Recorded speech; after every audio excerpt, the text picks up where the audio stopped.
Hello everyone! Welcome to my channel. So, sa vlog na to ay ituturo ko sa inyo kung paano mag-create ng YahooMail account.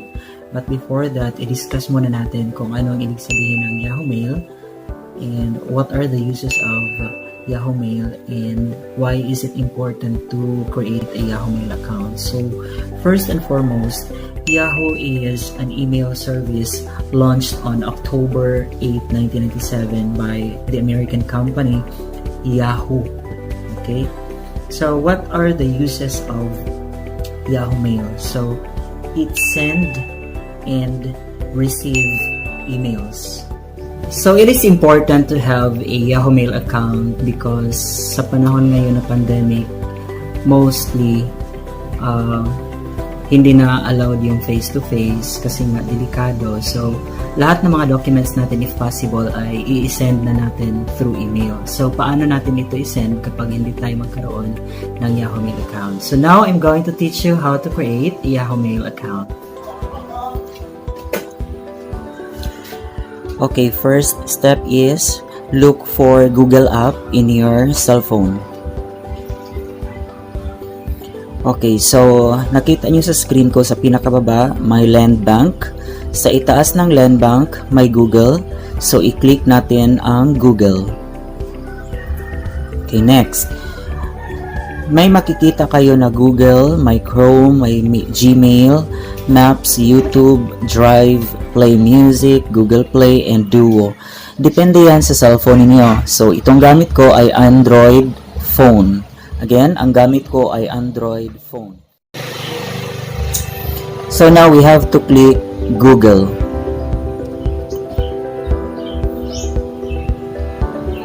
Okay, so pag i-click niyo ang Google, lalabas sa screen niyo ang Google. So may search button.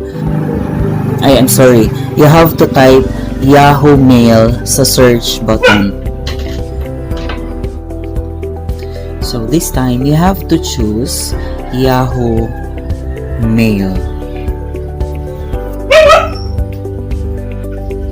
Then, click YahooMail, yung pinaka-first.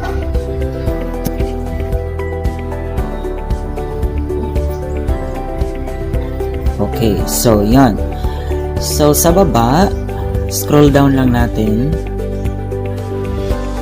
Click use another account kasi pag may mga nakasave or may mga account na kayo, so may lalabas na mga account, YahooMail account niyo. So i-click natin ang use another account. Now, so since wala pa kayong Yahoo account, i-click natin ang create an account. Again, click create an account. Okay, so this time mag-sign up na kayo. So example ko lang to ha. Francis.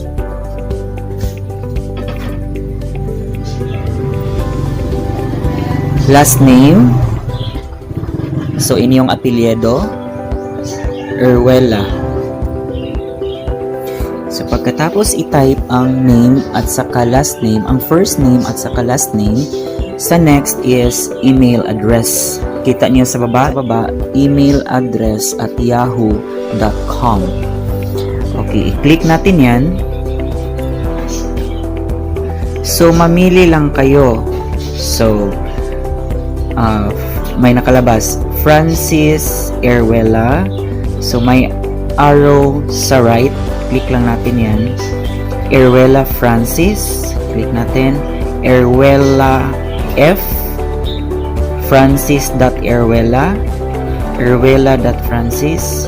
So, piliin na lang natin yung Francis.Erwela. Click lang natin siya. Okay. So, yan na yung Yahoo account nyo. Okay? Francis.Erwela@yahoo.com. Now, it's time for you to type your password. Ay, mali ang password natin ha. Hindi pwede mag-gamitin na password ang name natin. Password natin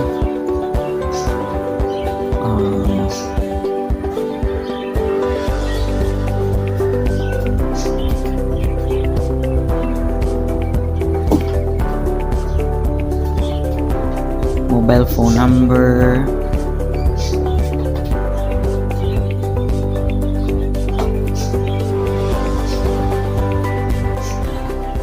Kailangan natin yung mobile phone number ha, kasi doon niya isend yung confirmation code sa phone mo, sa cellphone number na inilagay mo. So you have to include or you have to type the birth month.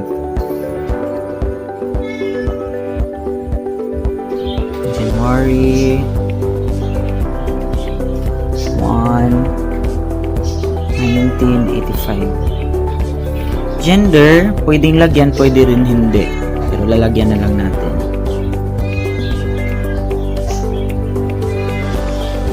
Then click continue.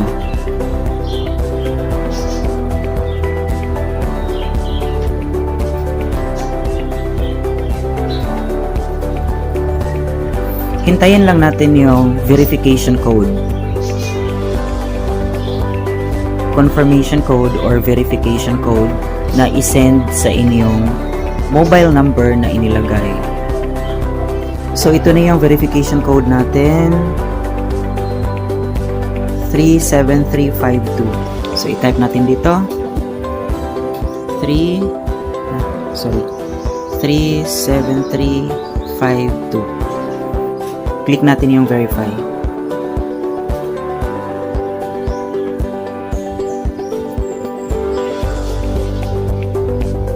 So, hintayin lang natin. Creating your account. Good things come to those. Okay, success. So, meron na tayong account. Francis.erwela@yahoo.com. So, nakalagay sa baba ng account is success. And then, welcome to Yahoo. You can use this email to sign in to Yahoo anywhere. In future, you can verify through email code. So, i-click natin yung done.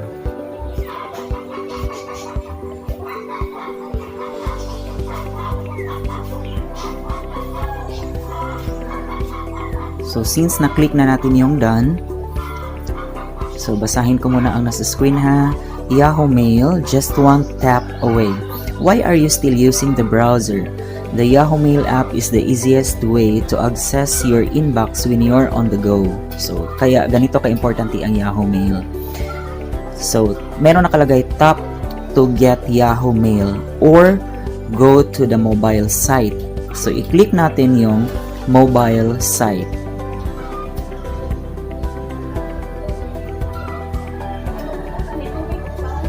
Ayan, meron na tayong Yahoo. So, ito na yung inbox. Nakalagay sa inbox natin ay 1. So, may nakalagay din na welcome to Yahoo. So, i-click natin para ma-sure natin. So, ito na yung nakalagay sa inbox natin. Welcome to Yahoo. Congrats! Your Yahoo username francis.erwela@yahoo.com is now active. Take a look at all the exciting destinations you have ahead. Okay, so now meron na tayong YahooMail account. So, click natin yung back. This time, i-sign out natin and tuturuan ko kayo kung paano siya i-login. Kaya meron naman tayong Yahoo account, so kailangan na nating mag-login.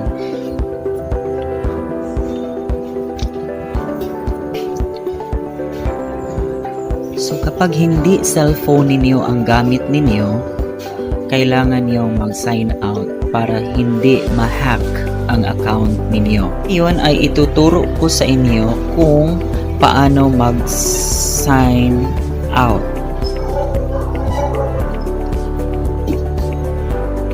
Okay, click natin tong tatlong linya na to na nasa gilid ng inbox. Tapos, baba. Nandyan lang pala siya sa itaas. Sa ibaba ng YahooMail account mo. Okay, click sign out. Sa ibaba lang yan ng YahooMail account na ginawa ko. Are you sure you want to sign out of your account? Okay, click natin yung sign out sa baba.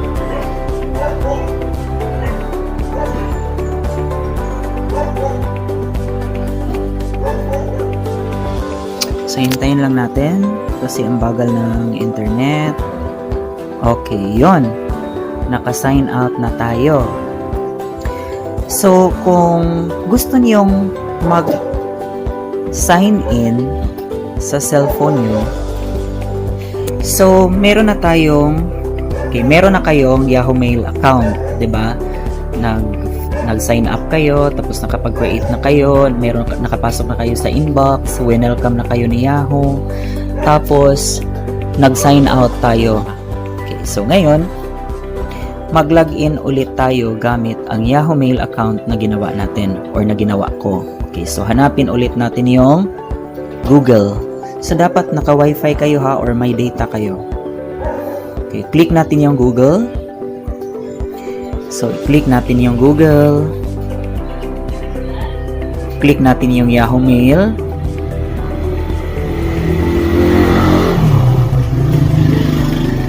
Okay, so since nag-sign out tayo kanina, automatically, lalabas na yung account na ginawa ninyo. So, sa pinakalas, nakita niyo ang francis.erel@yahoo.com. Nakalagay dyan, sign out, diba? So, i-click lang natin yan. Tayo, i-click natin siya. So, ngayon, hiningi niya ang password para makapag-sign in tayo. So, type lang natin yung password. Okay, yun. So, Yahoo, francis.eruela. Next time, sign in with your face or fingerprint or PIN on this device. So, pwede ka daw mag-sign in gamit ang inyong face, yung fingerprint or PIN. You'll use your face, fingerprint, PIN to sign into your account on this device. Pag gusto niyo yan, pag gusto niyo na mag-sign in na gamit ang mukha ninyo, fingerprint or PIN, i-click niyo lang yung enable. Pag hindi, i-click niyo lang yung maybe later. O, ayan. So, nakapasok na again tayo sa inbox. Okay? So, yun na. Lahat ang proseso or step-by-step process kung paano mag-create ng account, mag-create ng YahooMail account, paano mag-sign out, at paano mag-sign in. Okay? So, alam niyo na kung bakit mahalaga na mag-sign out tayo, lalo na kapag hindi cellphone natin ang ating ginagamit. Okay? So, since natapos na yung tutorial natin, so kailangan nating mag-sign out. Lahat ang steps on how to create a YahooMail account for next vlog. Abangan ninyo how to install PixArt application and how to edit photos using PixArt.